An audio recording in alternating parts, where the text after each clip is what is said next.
राधा वल्लभ श्री हरिवन, राधा वल्लभ श्री हरिवन। ओम श्री परमात्मने नमः। श्री गणेशाय नमः। अंतकरण की शुद्धि का उपाय।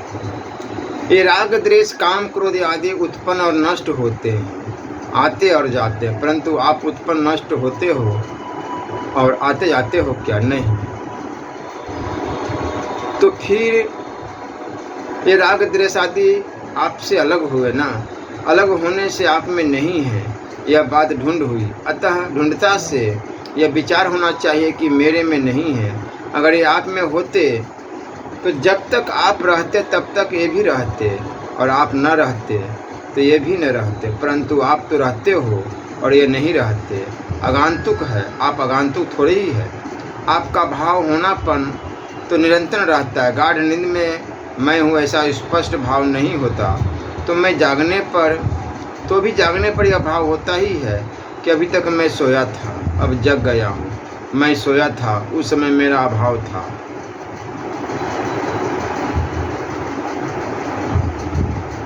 अपना भाव तो निरंतर अपने अनुभव में आ रहा है, और इन दोषों का आगंतुकपना प्रत्यक्ष हमारे अनुभव में आ रहा है। इस दोनों हमारी समझ में आते। तात्पर्य यह हुआ कि ये राग द्वेष आदि आपके स्वरूप में नहीं है, परंतु आपके मन बुद्धि इंद्रियों में आते हैं। परंतु शरीर को मैं मेरा मानने से इनके साथ अपने संबंध अभाव नहीं दिखता।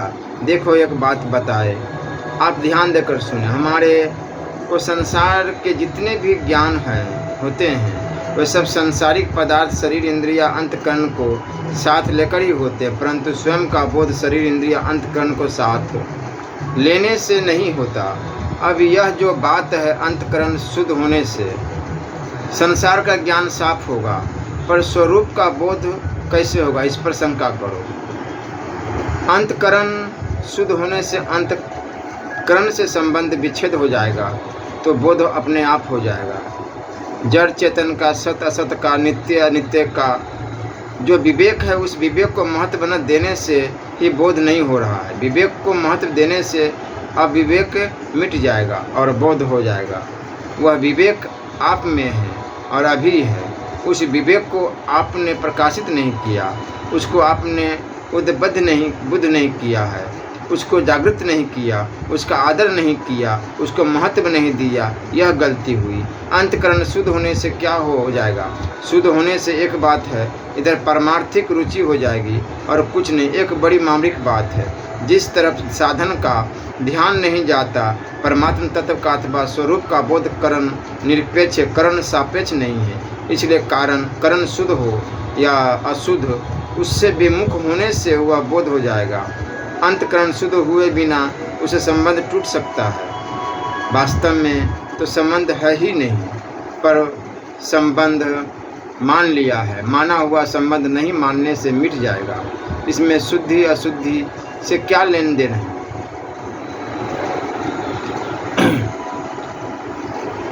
यह मान्यता बिना अंतकरण शुद्ध हुए भी हो सकती है।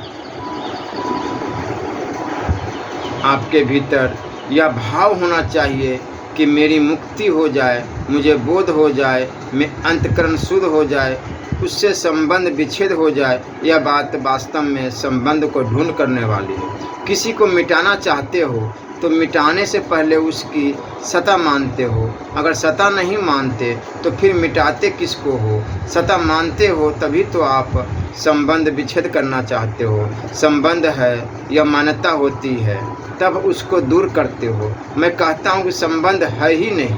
उस शास्त्रीय प्रणाली में और इस प्रणाली में यही खास फर्क है। जैसे वेदांत ग्रंथों में आता है,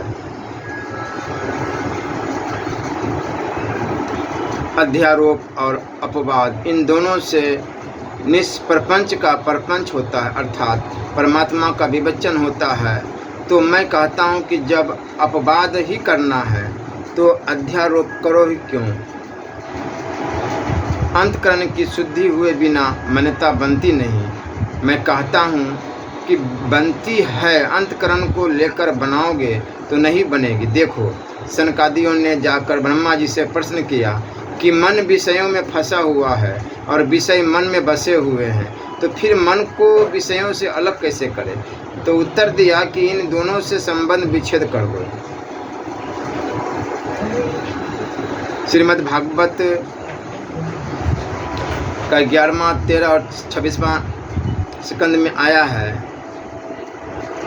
कि यही तो मैं कहता हूँ कि इस साधन को क्यों नहीं पकड़ते आपको। यह शास्त्र की बात है, मेरे घर की नहीं। मेरे घर की इतनी ही बात है कि इसी को जोर से पकड़ना चाहिए, दूसरे को नहीं। अध्यारोप करो, उसको रखो, फिर उसको दूर करो, क्यों आफत में फंसते हो? हमारे में इससे साधन की जल्दी सिद्धि नहीं होती, इसलिए इसका आदर करो। यह प्रणाली मेरी नहीं है और नहीं किसी ठेका का है इस पर। यह तो सामान्य बात है। जहाँ जिज्ञासा होती है, मान्यता होती है, वहीं पर हमारी भोगों में रुचि पैदा होती है। तो भोगों की रुचि के सुख भोग की इच्छा है, यही घातक है। इसका कारण त्याग नहीं करते, इसलिए संबंध विच्छेद की बात कठिन दिखती है। नहीं तो यह बहुत सुगम और बहुत सरल उपाय है। इच्छा, सुख भोग की इच्छा ही खास बीमारी है। खास बीमारी है तो इसको दूर करो। वास्तव में जब आपकी समझ में आ गई कि यह बीमारी है तो बीमारी आपसे दूर हो गई। आँख में लगा हुआ अंजन आँख से नहीं दिखता, अंजन आँख से तब दिखता है जब वो आँख से दूर हो। उंगली पर लगा लो। दोष को जानते हुए भी और इसको दूर करना चाहते हुए भी यह दूर क्यों नहीं होता है? जब तक सुख की इच्छा है तब तक वह दोष दूर नहीं होगा। जैसे सुख भोग की इच्छा है वैसे त्याग की इच्छा नहीं है। सुख भोग की इच्छा ज़्यादा प्रबल है, उसकी अपेक्षा उसके त्याग की इच्छा बहुत कमज़ोर है। यह सही बात है। सुख भोग की रुचि ज़्यादा है, तो सुख भोग की रुचि को दूर करो।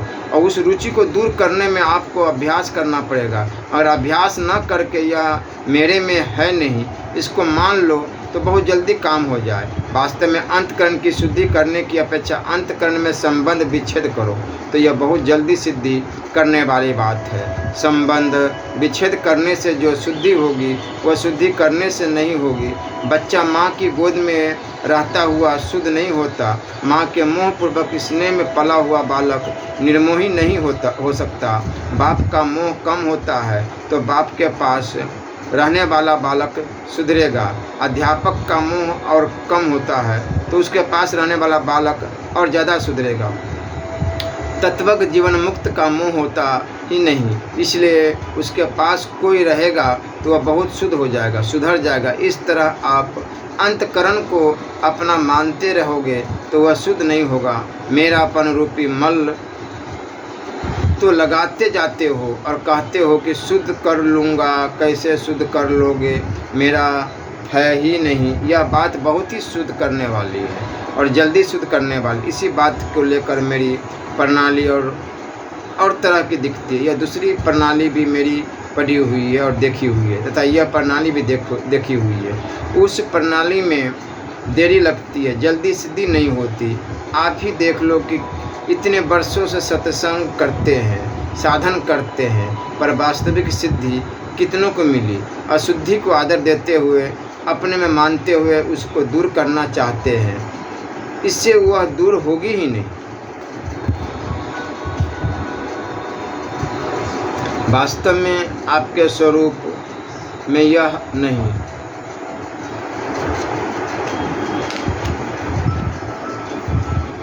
स्नान करते समय जब आप साबुन लगाकर रगड़ते हो उस समय आपका स्वरूप कैसा दिखता है? बुरा दिखता है। बुरा दिखने पर भी मन में ऐसा नहीं रहता कि मेरा स्वरूप बुरा है। मन में यह रहता है कि यह रूप साबुन के कारण ऊपर से ऐसा दिखता है। वास्तव में ऐसा है नहीं। ऐसे ही कोई दुष्ट से दुष्ट व्यक्ति दिखे तो मन में यह आना चाहिए कि यह ऊपर से ऐसा दिखता है, भीतर से तो यह परमात्मा का अंश है। काले कपड़े पहनने से क्या मनुष्य काला हो जाता है? जैसा उसका स्वरूप है वैसा ही रहता है। ऐसे दुष्टता और सजनता अंतकरण में रहती है। परमात्मा का जो अंश है उसमें फर्क नहीं पड़ता। एक जीवन मुक्त है, भगवत प्रेमी है, सिद्ध महापुरुष है, और एक दुष्ट है, कसाई है, जीवों को हत्या करता है, चोरी करता है, डाका डालता है। तो उन दोनों में परमात्म तत्व एक ही है, उस तत्व में कोई फर्क नहीं है। जो परमात्म तत्व को चाहता है वह उस तत्व की तरफ देखता है। व्यवहार में यथा योग्य बर्ताव करते हुए भी साधक की दृष्टि उस तत्व की तरफ ही रहनी चाहिए। उस तत्व की तरफ दृष्टि रखने वाले का नाम ही समदर्शी है। व्यवहार में समता लाने वाले, सबके साथ खाना पीना ब्याह आदि करने वाले समवर्ती है। समदर्शी नहीं, समवर्ती नाम यमराज का है। समवर्ती प्रत्राट अमरकोश, क्योंकि मौत सबकी समान होती है, अतः ज्ञानी का नाम है समदर्शी और यमराज का नाम है समवर्ती।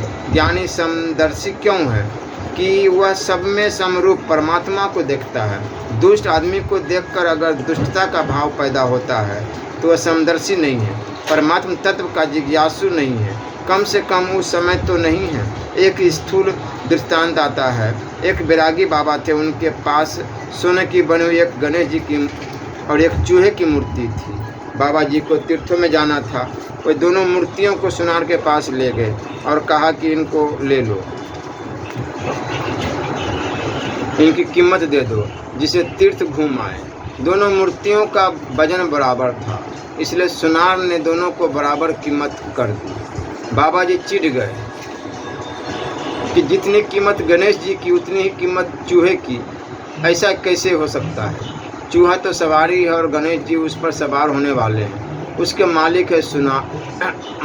सुनार बोला कि बाबा जी, हम गणेश जी और चूहे की कीमत नहीं करते, हम तो सोने की कीमत करते हैं।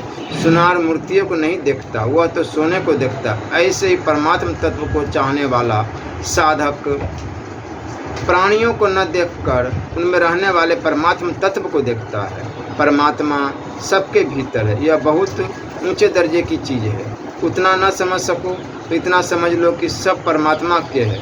यह सुगमता से समझ में आ जाएगा कि यह जितने प्राणी सब परमात्मा के हैं। परमात्मा के हैं तो ऐसे क्यों हो गए कि ज़्यादा लाड़ प्यार करने से बालक बिगड़ जाता है। ये परमात्मा के लाडले बालक है, इसलिए बिगड़ गए। बिगड़ने पर भी तो परमात्मा के हैं, अतः उनको परमात्मा के समझकर ही उनके साथ यथा योग्य बर्ताव करना है। जैसे हमारा कोई प्यारा से प्यारा भाई हो और उसको फ्लेग हो जाए तो फ्लेग से परहेज रखते हैं और भाई की सेवा करते हैं। जिसकी सेवा करते हैं वह तो प्रिय है पर रोग अप्रिय है, इसलिए खान पान में परहेज रखते हैं। ऐसे ही किसी का स्वभाव बिगड़ जाए तो यह बीमारी आई है, विकृति आई है। उसके साथ व्यवहार करने में जो फर्क दिखता है वो केवल ऊपर ऊपर का है, भीतर में तो उसके प्रति हितैषी होनी चाहिए। भगवान सबके सुहृद है, सुहृद सर्वभूता नाम। ऐसे ही संतों के लिए आया है कि वे संपूर्ण प्राणियों के सुहृद होते हुए सुहृद सर्वदेही नाम। सुहृद होने का मतलब क्या है? दूसरा क्या करता है, कैसे करता है, हमारा कहना मानता है कि नहीं मानता, हमारे अनुकूल है या प्रतिकूल है। इन बातों को न देखकर यह भाव रखना है कि अपनी तरफ से उसका हित कैसे हो, उसकी सेवा कैसे हो। हाँ, सेवा करने के प्रकार अलग अलग होते हैं। जैसे कोई चोर है, डाकू है, उनकी मारपीट करना भी सेवा है। तात्पर्य है कि उनका सुधार हो जाए, उनका हित हो जाए, उनका उद्धार हो जाए। बच्चा जब कहना नहीं मानता तो क्या आप उसको थप्पड़ नहीं लगाते? उस समय क्या आपका उससे बैर होता है? वास्तव में आपका अधिक स्नेह होता है, तभी आप उसको थप्पड़ लगाते हैं। भगवान भी ऐसा ही करते हैं। जैसे बच्चे खेल रहे हैं और किसी माँ का चित्त प्रसन्न हो जाए तो वह इसने बस सब बच्चों को एक एक लड्डू दे देती है, परंतु वह उदंटा करते हैं तो वह सबको थप्पड़ नहीं लगाती, केवल अपने बालों को ही लगाती है। ऐसे ही भगवान का विधान हमारे प्रतिकूल हो तो उनकी अधिक स्नेह का, अपनेपन का घोतक है। दूसरे के साथ स्नेह रखते हुए बर्ताव तो यथा योग्य अपने अधिकार के अनुसार करना चाहिए, पर दोष नहीं देखना चाहिए। किसी के दोष देखने का हमारा अधिकार नहीं है। जैसे नाटक में एक मेघनाद बन गया और एक लक्ष्मण बन गया, दोनों एक ही कंपनी के हैं, पर नाटक के समय कहते हैं अरे तेरे को मार दूंगा, आजा मेरे सामने, ख़त्म कर दूंगा।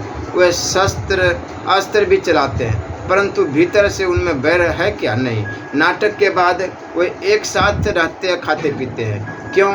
उनके हृदय में बैर है ही नहीं। संतों के लिए कहा गया,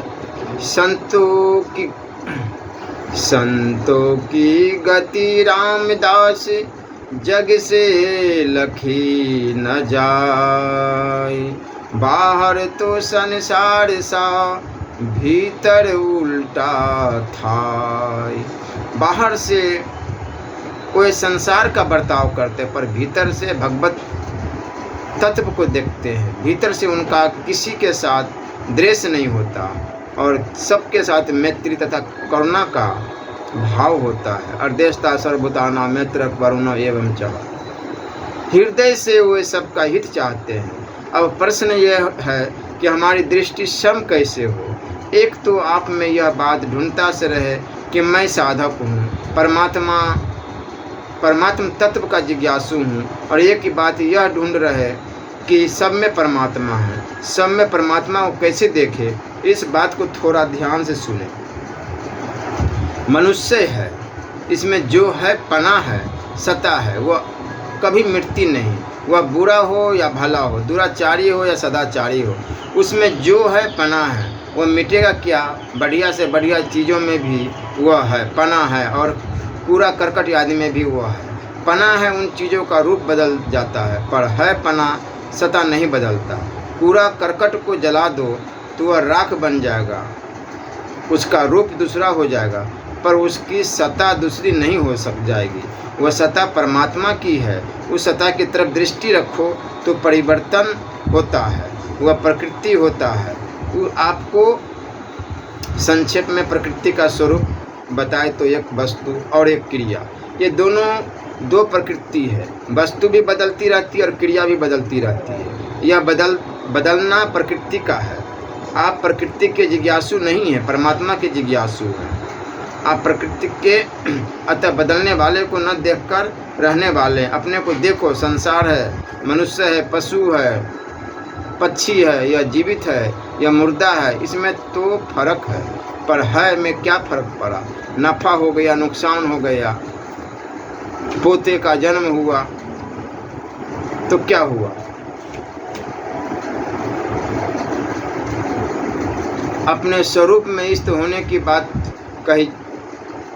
की बात जहाँ आती है, वहाँ हम उन्हीं मन और बुद्धि से स्थित होना चाहते हैं जिनमें संसार के संस्कार पड़े हैं। वे मन और बुद्धि संसार की तरफ ही दौड़ते हैं। हमारे पास मन और बुद्धि लगाने के अलावा कोई उपाय है नहीं। ऐसी स्थिति में हम मन बुद्धि से कैसे अलग हो? हम मन बुद्धि को परमात्मा में लगाते हैं तो वे संसार की तरफ जाते हैं। इसमें मुख्य बात यह है कि हमारे भीतर में संसार का महत्व जचा हुआ है। उत्पत्ति विनाशील का जो महत्व अंतकरण में बैठा हुआ है, उसको हमने बहुत ज़्यादा आदर दे दिया है। यह बाधा हुई है। इस बाधा को विचार के द्वारा निकाल दो तो यह ज्ञान योग हो जाएगा। इससे पीन छुड़ाने के लिए भगवान की शरण लेकर पुकारो तो यह भक्ति योग हो जाएगा। जितनी वस्तु आपके पास है उसको व्यक्तिगत न मानकर दूसरों की सेवा में लगाओ और कर्तव्य कर्म करो, तो अपने लिए न करके केवल दूसरों के हित के लिए करो तो यह कर्म योग हो जाएगा। इन तीनों में जो आपको सुगम दिखे वह शुरू कर दो। वस्तुओं की, व्यक्तियों की सेवा में लगाओ, समाधि भी सेवा में लगा दो, अपने शरीर को, मन को, बुद्धि को सेवा में लगा दो। केवल दूसरों के सुख पहुंचाना है और स्वयं बिल्कुल अचाह होना है। जड़ की कोई भी चाह रखोगे तो बंधन रहेगा, इसमें किंचन मात्र भी संदेह नहीं है। यह बात खास जांच जानी चाहिए कि संसार की कोई भी चाह रखोगे तो दुख से, बंधन से कभी बच नहीं सकते, क्योंकि दूसरों की चाहना रखोगे, दूसरों से सुख चाहोगे तो पराधीन होना ही पड़ेगा।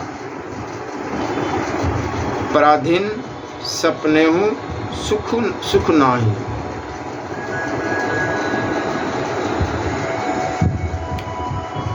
श्री राधा वल्लभ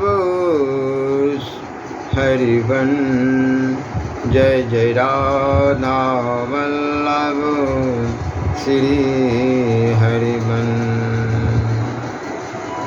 सम नाम परमात्मा का है, परमात्मा में स्थित होना गीता का योग है, और चित्त वृत्तियों का निरोध करना योग दर्शन का योग है। आप कहते हैं कि मन नहीं रुकता, पर मन रुकने की आवश्यकता नहीं है, आवश्यकता है परमात्मा में स्थित होने की। जहाँ आप चुप होते हैं वहाँ आप परमात्मा में ही हैं और परमात्मा में ही रहोगे, क्योंकि कोई भी क्रिया, वृत्ति, पदार्थ, घटना, परिस्थिति परमात्मा को छोड़कर हो सकती है क्या? वस्तु, व्यक्ति, पदार्थ, घटना आदि की अपेक्षा कर दो तो परमात्मा में स्थित होगी ही। हाँ, इसमें नींद आलस्य नहीं होनी चाहिए। नींद में तो अज्ञान अविद्या में डूब जाओगे। नींद खुलने पर कहते हैं कि मेरे को कुछ पता नहीं था, पर आप तो उस समय थे ही, अतः नींद आलस्य तो हो नहीं, और चलते फिरते भी आप चुप हो जाए, कुछ भी चिंतन न करें। यह गीता का योग है, इसे बहुत जल्दी सिद्धि होगी। योग दर्शन के योग में बहुत समय लगेगा। आप परमात्मा में वृत्ति लगाओगे तो वृत्ति आपका पिंड नहीं छोड़ेगी, वृत्ति साथ रहेगी। इसलिए मन बुद्धि की अपेक्षा करो, उनसे उदासीन हो जाओ। अभी लाभ मत देखो कि हुआ तो कुछ नहीं, आप इसकी अपेक्षा कर दो। दवाई का सेवन करो तो वह गुण करेगी ही। आप ख्याल करें, बुद्धि कर्म है और मैं करता हूँ, बुद्धि मेरी है, मैं बुद्धि का नहीं हूँ। यह संबंध विच्छेद बहुत काम की चीज़ है। आप बुद्धि हो ही नहीं।